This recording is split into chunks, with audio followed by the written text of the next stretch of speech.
Welcome back to this special edition of The World This Week with me, Phil Rees.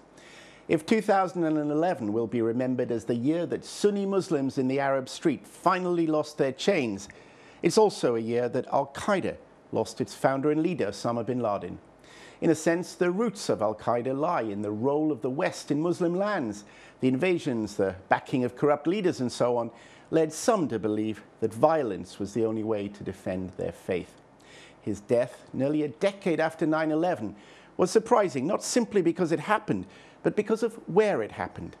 And while, according to US law, it's illegal for the government to assassinate its enemies, the death of Osama bin Laden looked very much like an assassination. He was wanted, dead or alive. Fair enough. They went and killed him.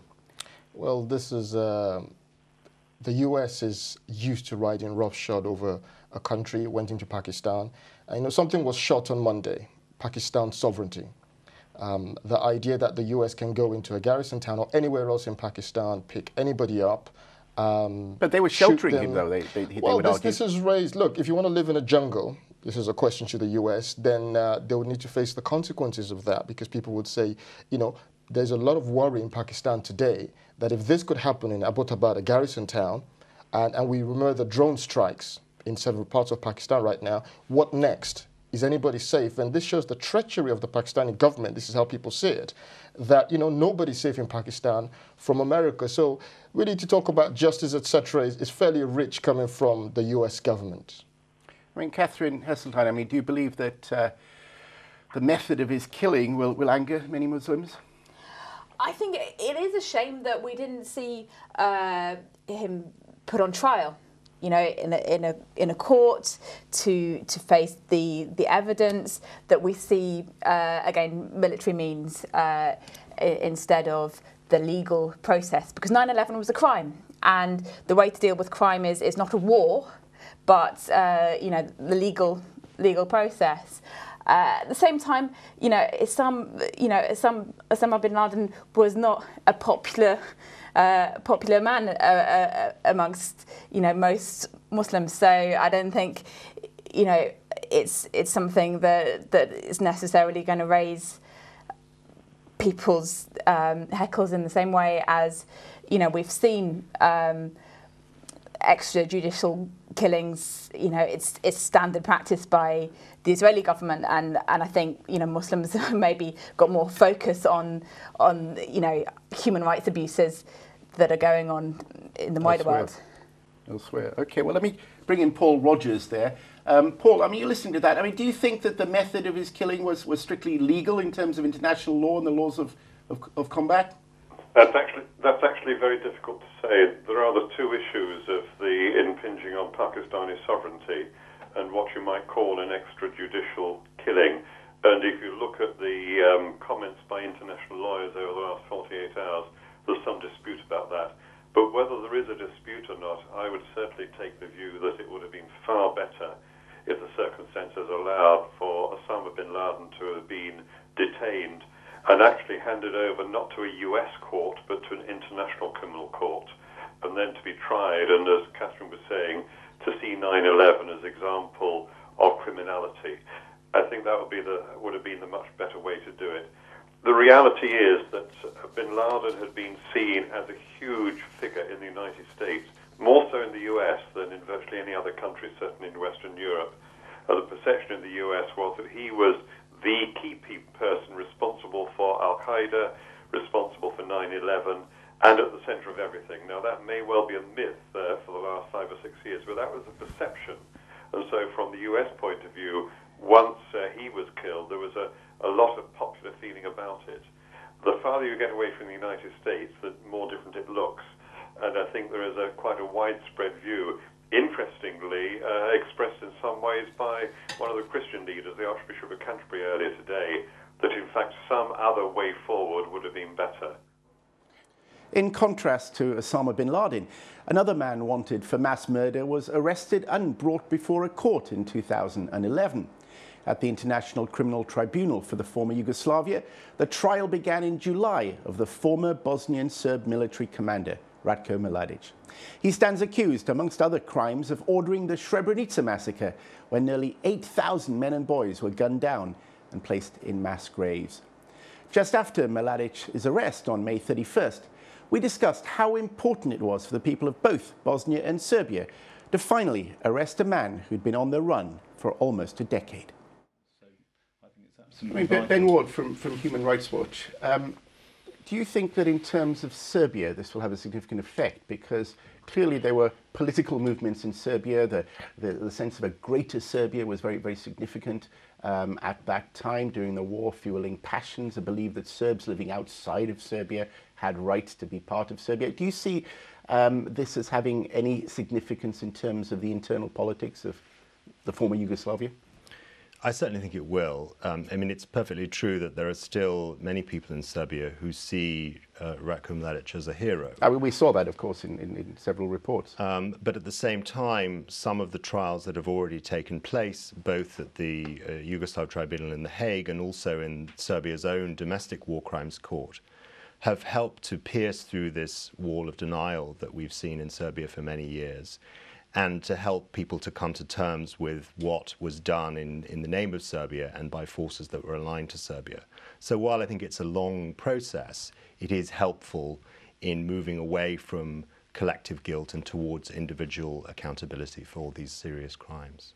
But in terms of that, just moving away from that to look at sort of the former Yugoslavia, in a way, peace came with ethnically cleansed states being formed in a sense, and you've had the independence of Kosovo now, which used to be part of Serbia, where it's mostly an Albanian ethnic population there.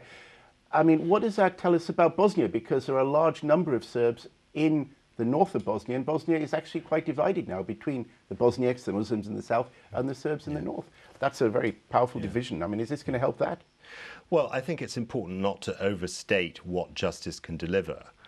Justice can be helpful in coming to terms with the past. It can be helpful in recognizing individual criminal responsibility.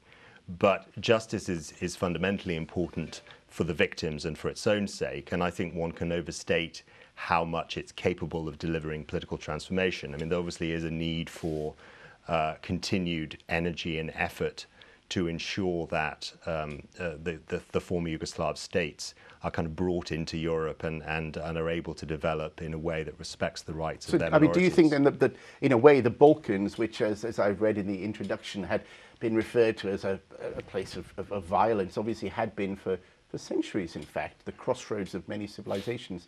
Do you think that's now in the dustbin of history? Well, I think the fact that we have seen now in Bosnia 15 years of peace is a significant achievement.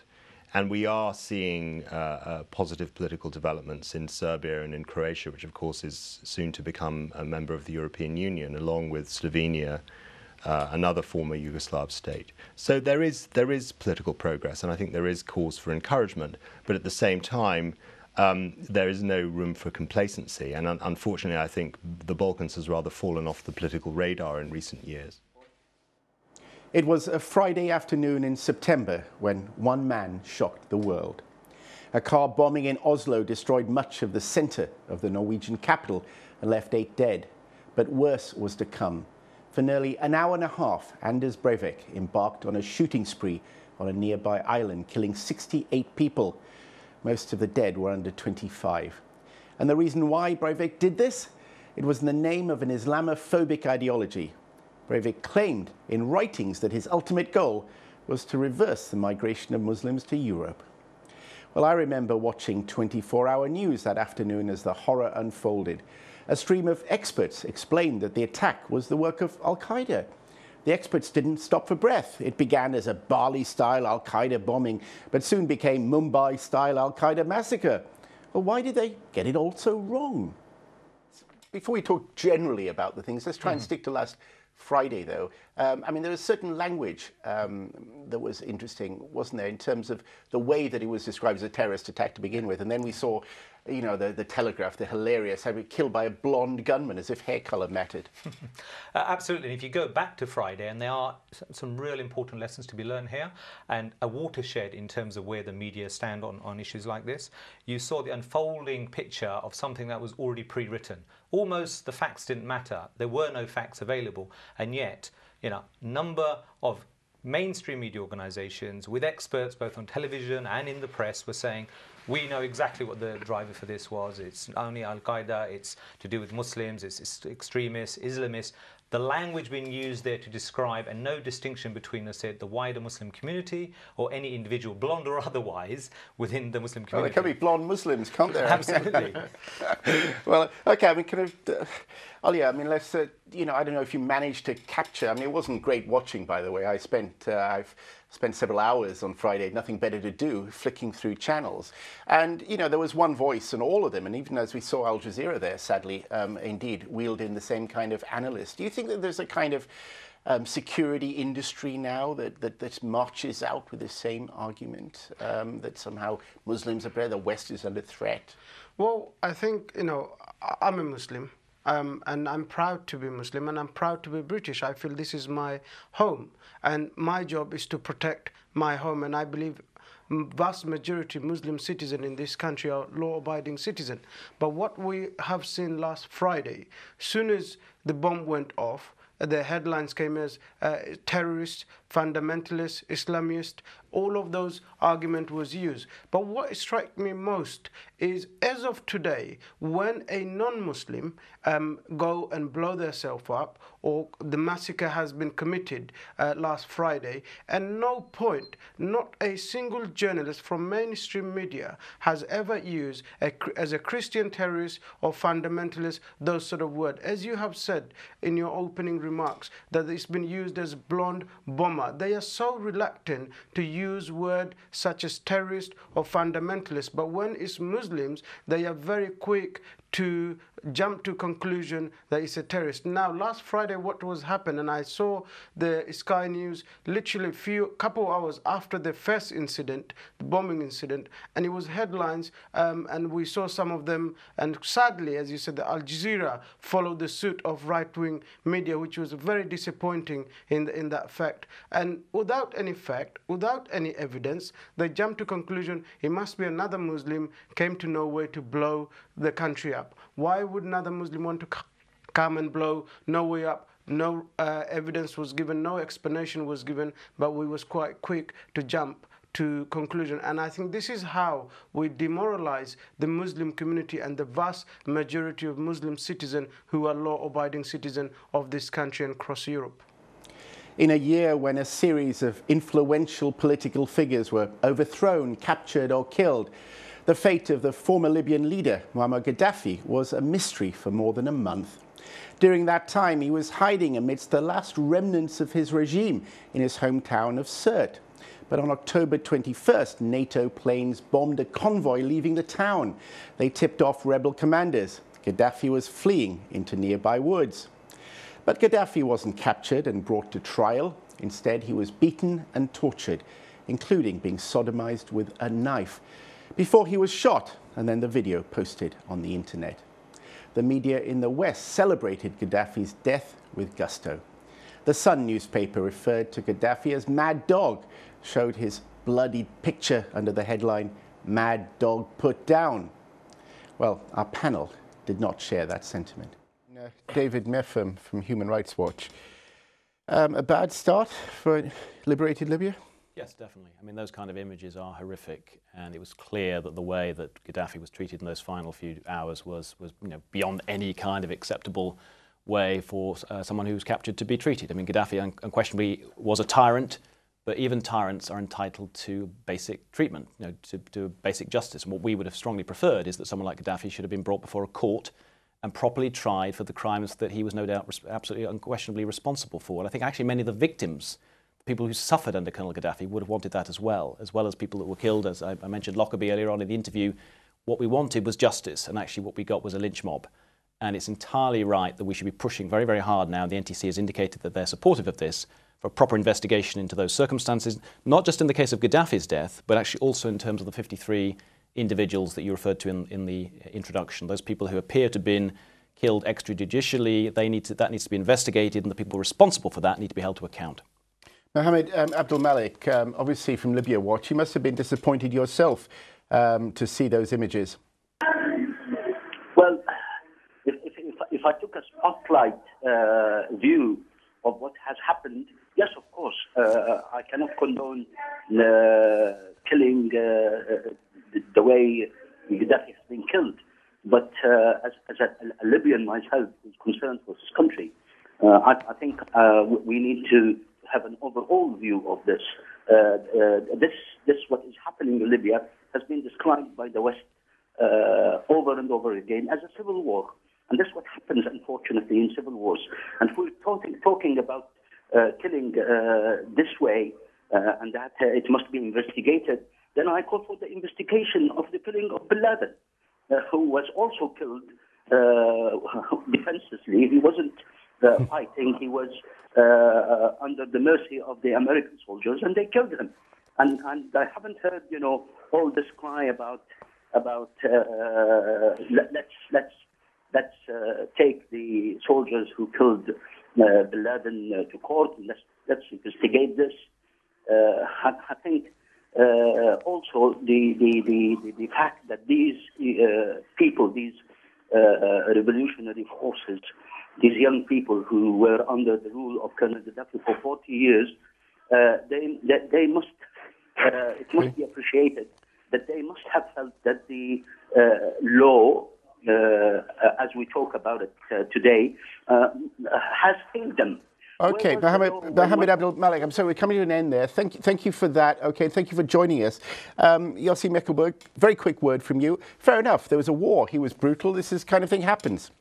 The war stops when you capture someone alive. From then on, they have rights that enshrined in international law and international convention. The minute he was captured alive, this is the end of the story. He should be put on trial and let actually his victims face him in court, and he should face court and justice in court, but and not rough justice. Okay, quickly. And I think the people that did it should face court themselves. David Meffin, do you think they will see justice? I very much hope so. I think that's essential. I mean, you started the interview by saying, what's the future for Libya? I think if Libya is to chart a different kind of course... Do you think this is a case? This is a test. Yeah, I think it's a real test for the NTC. Are they serious about investigating the way in which Gaddafi was killed, and even more importantly, in the way in which those 53 individuals were killed? They need to do that, and they need to have, the confidence of the international community about that if they're to move forward. Restored. Another momentous event has taken place in 2011, the withdrawal of US troops from Iraq. The invasion in 2003 resulted in hundreds of thousands of deaths and redrew the geopolitical map of the Middle East. It strengthened Iran and spawned a Shia revival, as well as a quasi-independent Kurdish state. Well, this year threw the Middle East into further turmoil. What lies ahead for the people of Iraq, though, who have already faced 8 years of turmoil? Will it be freedom and democracy, the American legacy that George Bush promised? Well, if I could start with you, Samad Jawad. I mean, obviously you've campaigned against the occupation. It's now over, but as it were, is the nightmare over, or what should we look for? Not quite, actually, because we don't know what's going to happen at the end of the year. Whether the occupation of Iraq will continue under a different... Or you don't believe Obama? I mean, he's made that very public. Well, I think the United States wants to withdraw the army from Iraq because of they got defeated, basically. The struggle of the Iraqi people, the Iraqi resistance, and the political struggle by the Iraqi people actually led them to this kind of situation. They spend a lot of money. They have very bad international reputations, and their casualties very high. They try to solve it by reducing their forces and relying on the Iraqi forces to do the work for them, to cut down on their casualties and also expenditures as well. That did not work. The Iraqi people are determined to get rid of them, and therefore they have to, because of the economic crisis they are suffering as well, they want to withdraw. But you believe they will go, though? Or do you believe that they will leave? Will there be a covert presence there? Well, exactly. This is what the Iraqi people are worried about. They think that the withdrawal will not be complete withdrawal. There will be some people disguised as has trainers in Iraq, which they will continue to interfere in Iraq. They control the political agendas in Iraq. They control the economy. The ministries, important ministries in Iraq still have American advisors and so on. And they created such a political mess in Iraq, the so-called political process, actually. They will pull the strings even after the end of this year as well. And also the question of trainers has to be resolved, because the al-Maliki government says they're not going to not prepared to give them immunity, but they might actually do something like, for example, let them be part of the American embassy, which is the biggest embassy in the entire world, and so on, or trainers and so on. I can't see why actually Iraq should have American trainers, because historically all our weapons are from the Soviet Union, and we have accumulation of experience with the Soviet weapons as well. Yeah. So we'll have to watch the situation until the end of the year, but the American will attempt to stay in Iraq under different disguise. Okay, well, I mean, Sabah al-Mukhtar, I mean, do you believe that perhaps Prime Minister al-Maliki has, and perhaps even President Talabani or the Serbs have done some kind of, from the Kurds, I'm sorry, perhaps done some sort of deal, as we've heard here, some kind of covert presence, that the Americans will remain having an influence? Well, I think the Americans are counting on three factors. I think factor number one is that they're going to keep some forces there in terms of trainers and security for the embassy and what have you. The second element is that they are going to introduce into Iraq what's the mercenaries. It is thought that probably something in the order of about 15,000 mercenaries will be sent to Iraq in the form of security companies and supposedly protect oil interests, business installations and embassies and people and contractors, and indeed even the British government is considering the idea of whether British security companies should take part as well, or should we leave it only to the Americans.